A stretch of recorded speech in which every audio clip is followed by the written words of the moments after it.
Hello, I am Lindsay, and today I'll be going over the role of the pancreas and liver in regulating digestion. There are two main functions of the pancreas, an exocrine function that aids in digestion and an endocrine function that regulates blood sugar. The pancreas secretes enzymes and bicarbonate to the small intestine to aid in the breakdown of food that has left the stomach. The pancreas is located behind the stomach in the upper left abdomen. The head of the pancreas is located at the part where the stomach meets the first section of the small intestine, which is right here. This is where the stomach empties partially digested food into the small intestine, right here, and the pancreas releases digestive enzymes into these contents through here. Today we will be focusing on the exocrine function of the pancreas. The exocrine portion of the pancreas consists of lobules called acini, which are small sac-like cavities surrounded by secretory cells. The ducts from the acini empty into the duodenum, which is the first part of the small intestine, immediately beyond the stomach, leading to the jejunum. The acinar cells are the exocrine cells of the pancreas that produce and transport enzymes. Most of the enzymes secreted are zymogens. Zymogens are inactive precursors of an enzyme. These zymogens are activated upon arrival in the intestine. This activation process is a cascade that begins with enteropeptidase that converts inactive trypsinogen into active trypsin. Trypsin then converts the other pancreatic zymogens into their active forms. There are several signals that release these enzymes, such as the distension of the small intestine, presence of food in the intestine, neurosignals, and the GI hormone CCK. You can see that the picture on the right, the inactive zymogens are released from the pancreatic duct and are released into the lumen of the small intestine.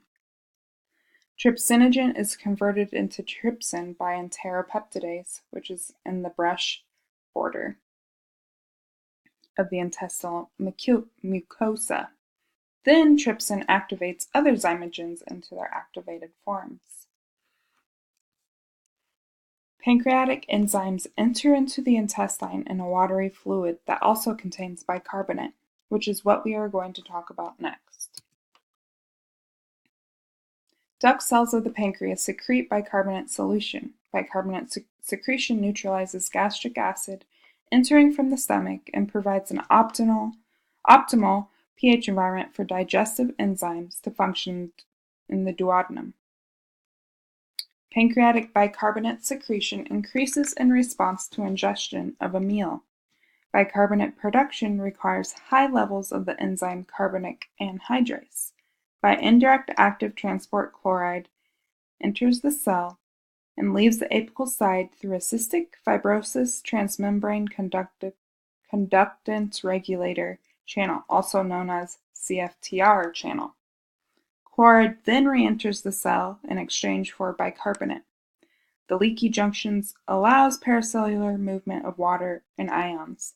Negative ions in the lumen attract sodium by the paracellular pathway, creating an osmotic gradient, and water follows by osmosis.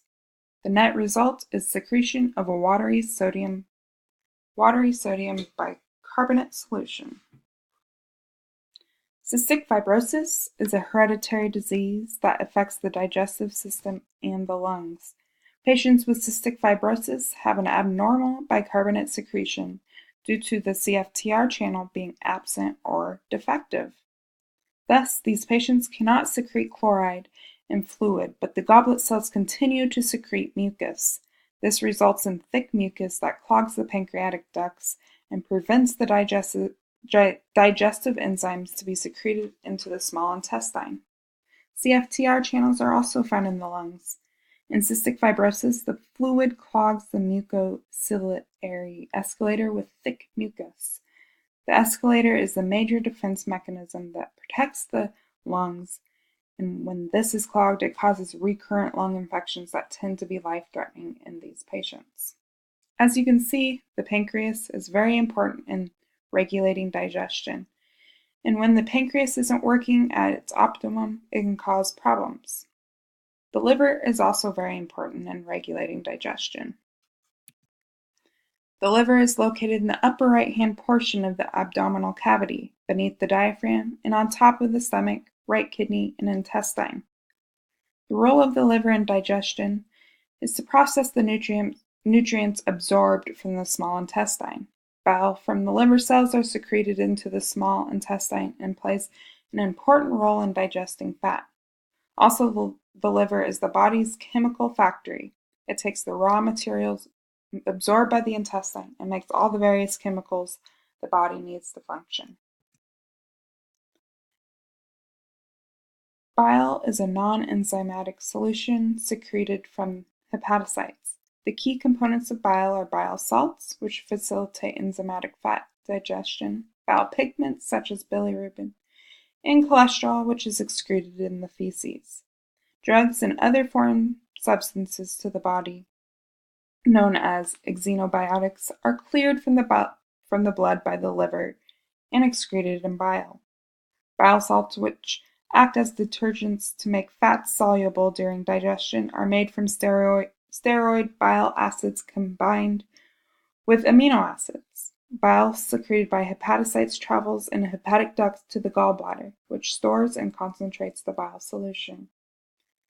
When a meal with fat is ingested, the gallbladder contracts to send bile into the duodenum through the common bile duct. Bile salts are reabsorbed and sent back into circulation when they reach the terminal section of the small intestine known as the ileum. The bile salts that make it into the colon are converted back into bile acids by bacteria. Bile salts are recycled back into the liver through the hepatic portal vein, where the hepatocytes take them back up and resecrete them.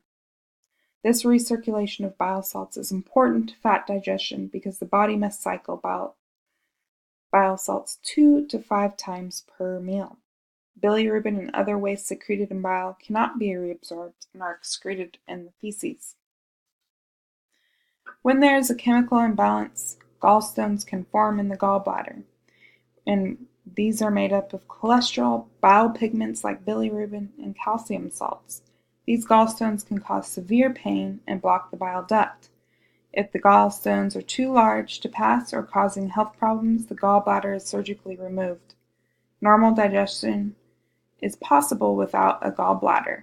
The gallbladder stores and concentrates the bile from the liver. When the gallbladder is removed, the liver still produces bile to digest fat. So we really do not need a gallbladder, and that is why most doctors will remove them if there is gallstones and pain associated with it. In summary, the pancreas secretes enzymes and bicarbonate to the small intestine to aid in the breakdown of food that has left the stomach.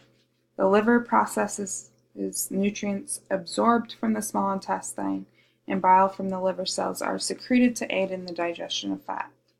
That concludes my lesson on the role of the pancreas and liver in regulating digestion. Here is my citation, and thank you for listening to my presentation.